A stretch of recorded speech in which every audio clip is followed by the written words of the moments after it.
What are the best practices for writing up an employee? Let's get into it. When you're writing up an employee, there are steps that you should take before, during, and after the employee write-up. And we're not going to fluff this video out. We're going to get right into it. Let's talk about a few assumptions. Assumption 1. Your company should have some sort of written policy as it relates to the particular behavior or activity the employee is engaged in. And before anybody writes in the comment section, well, Nina, I don't have to have any type of written policy. That's true in the state of Texas. You don't have to have anything. It could be the wild, wild west. Assumption 2. The employee is aware of the policy. Before the entire write-up process begins, please do your homework. Start out by creating a single-page document. I'm going to refer to a write-up I actually did on an employee a while back.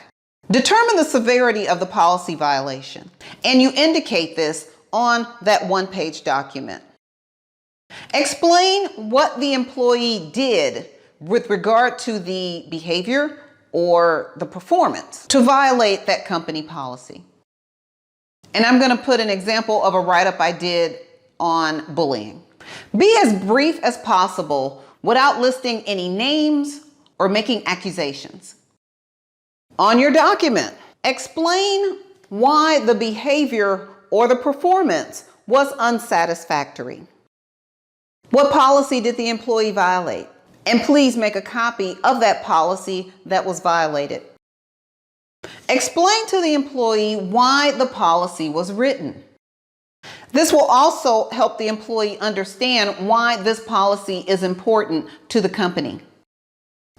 Clearly outline what improvements are required of that employee. And clearly document step by step what that employee needs to do to correct the behavior or improve his or her job performance. Clearly state the consequences of what is going to happen to that employee if the behavior or the performance continues. And again, all of this should be written down on a one-page document and include an area for the signatures for the employee and for the manager who is actually doing the write-up. Okay, we are finished with the disciplinary document. We have it all copied. We also included a copy of the employment policy that the employee violated. And all of this should be prepared before you sit down and speak to that employee. Now, let's meet with the employee. Schedule a meeting with the employee in a private, comfortable area. Keep that meeting as structured and as brief as possible. To keep the meeting focused, it is okay to read your disciplinary action statement. Please allow the employee to read the document, understand what he or she has or hasn't done, ask questions, and make comments. Make separate notes of the comments and questions that that employee had. Ask the employee to sign and date the document, and please let them know that signing the document does not mean that they agree with what is going on in the meeting.